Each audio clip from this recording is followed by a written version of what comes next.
Hi everybody, it's Dave TV. That's right, wearing the camos again today. Got the cutoff camos on. It's summertime in the DC area, and I'm your favorite media critic guy, Dave. And look at this old memory. Remember Star Trek Voyager on UPN 20 here in DC. This fall, watch Star Trek Voyager Wednesdays at 9 p.m. on UPN 20. Remember this when I was fat? Back when I was fat. Yeah. This is this video. I have this up. I actually do have this up on. I'm going to watch this sometime out of the past. If you go to my YouTube page it's YouTube/DCRDV, and I think all you got to do is go to other stuff, the category, the playlist there, and that should be on there. I think. I'll have to check it. Anyway, I was doing a search on YouTube the other day. If you go, I've done videos back to 2011, so go to 2011, and there are my YouTube videos from 2011. You know, I did media talks and all this other stuff. I did actually one shirtless. There I am with. I was insane back then, but these are my videos from. Just do DCRTV 2011 or 2012 or 2013, and you can watch all my crazy videos. And there's a lot, I forget doing them. I honestly forget doing them. But, wow. Oy vey. Anyway, so let's see if I go to my channel. Let's see if I do have the Out of the Past stuff. This is really good. I was brilliant in this. Okay? Lee Shepard interviewed me there at the, what was that, I don't know when that was, a couple years ago. But I was really brilliant in the future of television and radio in the Washington area. Anyway, whatever. So yeah, if you go to my page here I am, and go down to, I think it's other stuff. I don't know, maybe it isn't. But I thought I put it in here somewhere. Let's see, do I see it? I don't see it. Yes, here it is, Out of the Past. Dave Hughes, Out of the Past. So if you go to the other stuff, go all the way down to the bottom of it, and here's Out of the Past with Dave Hughes. You can watch that on YouTube. I highly advise you to watch that. So go to youtube.com/DCRDV, click on the Other Stuff playlist, and go all the way down to Out of the Past and watch it. It's about an hour long, and it's brilliant. I am brilliant in it, okay?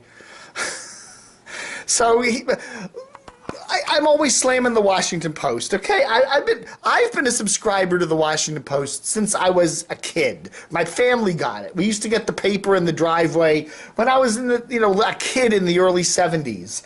So in one way or another, I've been reading the paper for over 40 years of my life, okay? And I've always liked the Post. But lately, over the last years, and I realize every newspaper has declined because the whole media business is changing radically, but it just makes me sad when I see what the Post has turned into. Anyway, here's this big article. Trump revokes Post press credentials, calling the paper dishonest and phony. Donald Trump said Monday he's pulling the Washington Post credentials to cover his events because he's upset with the newspaper's coverage of his campaign. What got Trump angry was a headline that was on the Post website yesterday which said Donald Trump suggests that President Obama was involved with Orlando's shooting. Okay? Now, what the Post does in their headlines is clickbait. It's what a lot of websites do. Clickbait. They want a headline that's going to grab you by the balls or wherever. They want to grab, and that's what they do. And then you read the article and you go, maybe he didn't quite say that. No, I'm not, So they realized that, and that story, as referred to in this article here by Paul Farhi, anyway, the article claims that was the #1 story trending on the Post website as of, of yesterday morning or whatever, which just makes sense because, it gets a Drudge link or something and ba-boom. But you see, that's my problem with so many of these papers today, is that they're so interested in traffic and clickbait. They want clickbait. They want flash. They want stuff to bring people in. They don't care about accuracy and quality. Oh my goodness, there's somebody banging at my door. Oh, okay. Just one of the condo people there doing some trimming work. I heard someone banging at the door there. I'm like, what the hell is that? Anyway, that's the way newspapers are, man. All news organizations are like that. But, the Post, it just makes you angry. It kind of, here's an article. And the thing that makes you even more angry is the Post has Paul Farhi writing up this little thing. I don't even think this appeared in today's print edition. Paul Farhi is this media reporter who I've never gotten along with. And I'm not going to get into the whole history of why I don't like Paul. But Paul is kind of like half reporter and half PR person for the Post. Okay? He writes stuff.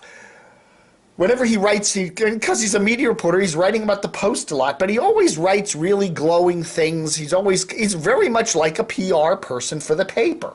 And in this article, it's the same kind of thing. It's the way it's written. It's written anti-Trump. Trump's a hothead. Trump's crazy. Trump's this and that. Trump's tried to ban a lot of media people from other organizations. I get it. But the Post, I don't know, man. I cringe when I read Post stuff like this. I cringe when the Post does clickbait, which you see all the time. I cringe when reporters like Farhi take this self-righteous attitude. I'm not going to defend Donald Trump. I don't particularly like Donald Trump. I'm not going to vote for Donald Trump. I could go criticize Donald Trump from now to the end of time, but I'm not going to do it. But in a way, when Donald Trump comes down and slams these media people, I sometimes secretly go, yeah, he's saying what I'm saying. There's a lot wrong with the media, and you get these idiots like Farhi that do these. I don't know. They love their newspaper, and they don't realize how PR-ish they are, and it just kind of comes off like, I don't know. I'm waiting for the day that Paul Farhi leaves the Washington Post so I can write the headline, Washington Post on road to improvement. And he doesn't leave. He stays and he stays. Everybody else comes and goes, but Paul Farhi always stays. It drives me crazy. So anyway, the Post, I don't know, Jeffrey Bezos, Amazon.com founder, bought the paper a couple years ago, and he's using the paper. You can see it subtly. He's using his paper for his political ambitions. And one of the things Bezos, I can never pronounce his name right. Who cares? One thing Donald Trump doesn't like, they have a feud going between Trump and Bezos, okay?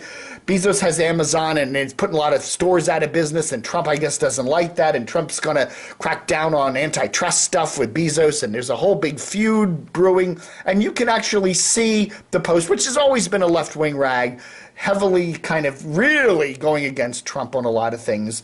And some of it, you wonder, is it really just they don't like Trump, or is it somehow Bezos they're trying to please the owner? Even though Mr. Bezos probably didn't say, I want everybody to write anti-Trump articles, they know that when they do that, Mr. Bezos smiles up there in his castle there in Seattle. So, they know where their bread is buttered. So anyway, that's that. So, okie dokie, very good. Another quick article I'm going to touch upon this morning is, which is the 14th of June, 2016. Stephen Ash used to be a DJ there at 98 Rock in Baltimore, one of the major station. Had some addiction problems over the years, has gotten himself cleaned up, been sober now for a couple of years. And we hear he's coming back to the Baltimore radio market. So, won't be at his old station, 98 Rock, but there is another rocker in Baltimore, okay? Major commercial rocker. I won't mention the name of it. You know what it is. And I've been kind of, I don't want to go with this yet because I haven't gotten anything confirmed on it, but it looks like a likely possibility that Stash is coming back to the Baltimore airwaves. So does anybody remember him? I mean, I posted something on Twitter today and got a couple of people following it, but it's kind of like, does anybody even remember him anymore? We have very short memories in the local media biz. Thanks for watching Dave TV for the 14th of June 2016. Book 'em Dano.